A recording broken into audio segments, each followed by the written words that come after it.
Alright everyone, I'm really happy today because, you know, my initial sort of reaction to the Covington bull crap was, hey, I'm not seeing any bigotry, I'm not seeing anything being done wrong. I actually get an account strike for, I guess, quoting one of the people that actually was from the Indigenous Peoples March on the other side of the road at the time, and that's been appealed. By the way, link in the description. You should, again, you should amplify that tweet to YouTube support, so it keeps it on the front burner, so to speak. It really does help. I mean, having a larger audience does help get things resolved. I mean, it's an illegitimate strike, but now a bunch of pundits are walking back there because he was great last night.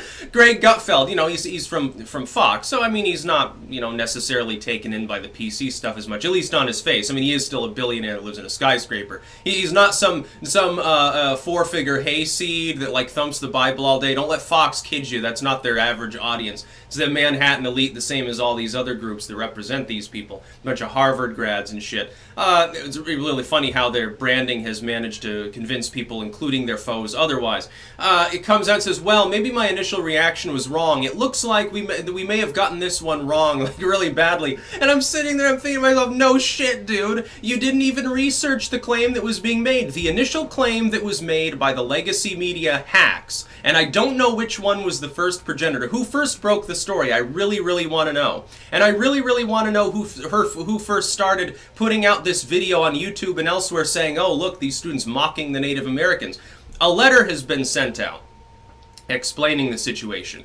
The short version is some students were there for the March of Life. They were just standing there. Three or four individuals from the Indigenous Peoples March, which wasn't even happening on the same side of the street, came over to those students and sort of pushed their way into the middle of them, and one of them had the drum and stuff. The students, when you see them sort of dancing to the music, it's because they were confused. They didn't know what was going on, and so they're just sort of going along with it.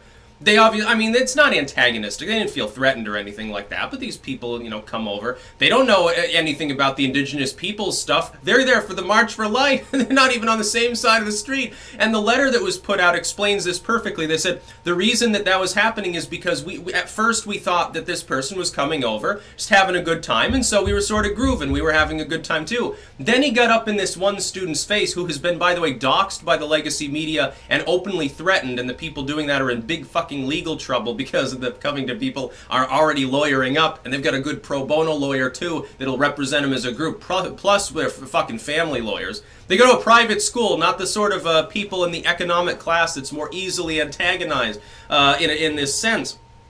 As far as slander and shit like that goes, yeah, kind of important, especially since half these kids are probably under 18. Yeah, that lowers the bar for you know, going after some of the pundits on this one. I wonder why they're walking back every fucking statement they made for the first 24 hours. But in the situation, he gets up in this kid's face, right? He's like a foot from him, and he's drumming in his face. At that point, these students got confused because they didn't know who these people were. And you can hear one of them exclaim actually loudly in the video that he's confused. They like stop dancing and they're looking at each other. It's like, I don't know what's going on. Yeah, that's because they didn't know anything about the other march. But the first reaction of the legacy media was to make several positive, objective claims that are bullshit. And we know that they're bullshit now. We've got video and audio evidence of it. We've got a letter from one of the students explaining the situation.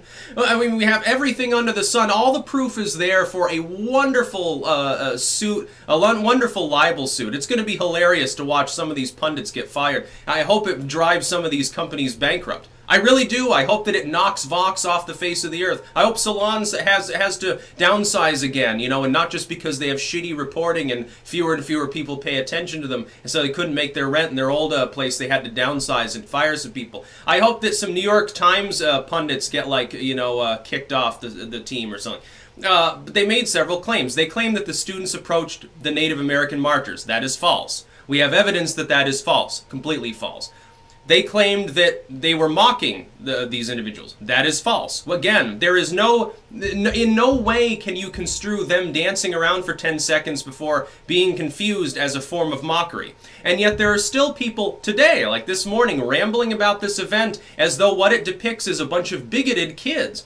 But this kid was standing there poker faced because he was confused. He didn't know what the fuck was going on. Would you? You're there for a totally different event. Okay, you're just standing there minding your own business. You're there for the March for Fetuses or whatever bullshit. And then all of a sudden someone comes up within a foot of your face and starts drumming and singing in a different language. What are you supposed to do? Again, I pointed this out in my first video that got, you know, banned from YouTube because I quoted actually one of the indigenous people, I think, and the particular quote could be construed as bigoted, but I'm doing it for the purposes of criticism. It's not against YouTube. TOS, already been appealed. By the way, link in the description to my tweet on that. You can amplify it a bit. Keep it on the front burner. It really does help. You know, that was the only time that anyone said anything that could be construed as mocking. And even that's, I mean, it's not hate speech. What does that even mean, dude? There was no speech. These kids weren't even talking. How are they being bigots? It's because they happened to have MAGA hats on at the time, and the legacy media, sensationalistic as it is, construed the event totally backwards. They thought these, I think someone might have hoodwinked them, and when they sent in the initial footage, like a CNN Contact or whatever, they said, oh, look at these kids. They came, I was there, they came over to these Native American marchers and started mocking them. And so they just ran with it. They're like, wow, this is a juicy story. Quick, write something, get it out there ASAP.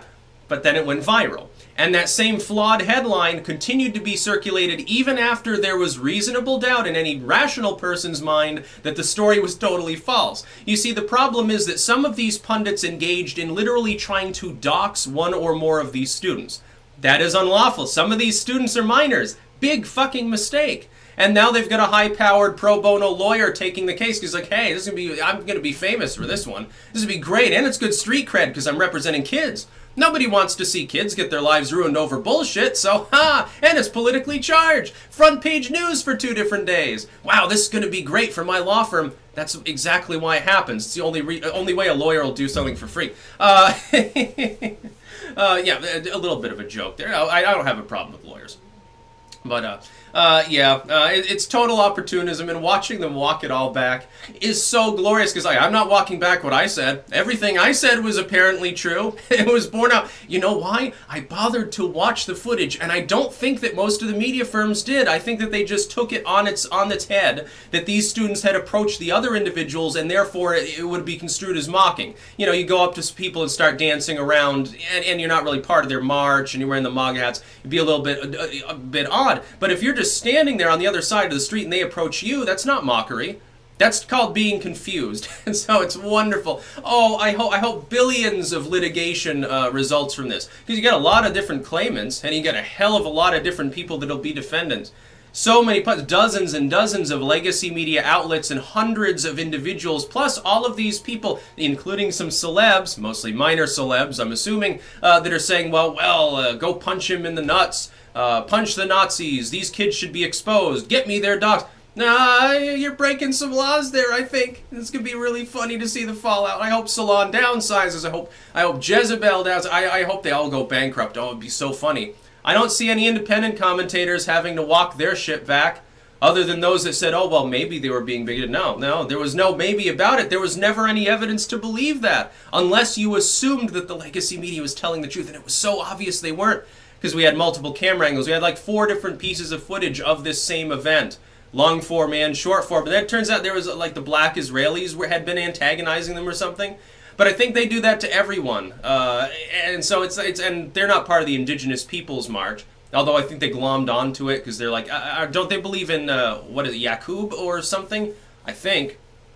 I'm not 100% sure. They're funny. Some of the things they say are honestly amusing. Like if you walk by in the street, you might get yelled at and called an Edomite or something, but, you know, whatever. It doesn't really, you know, it's free speech. Who cares if it's a little bit on the antagonistic side, by the way? That's about all. Peace out.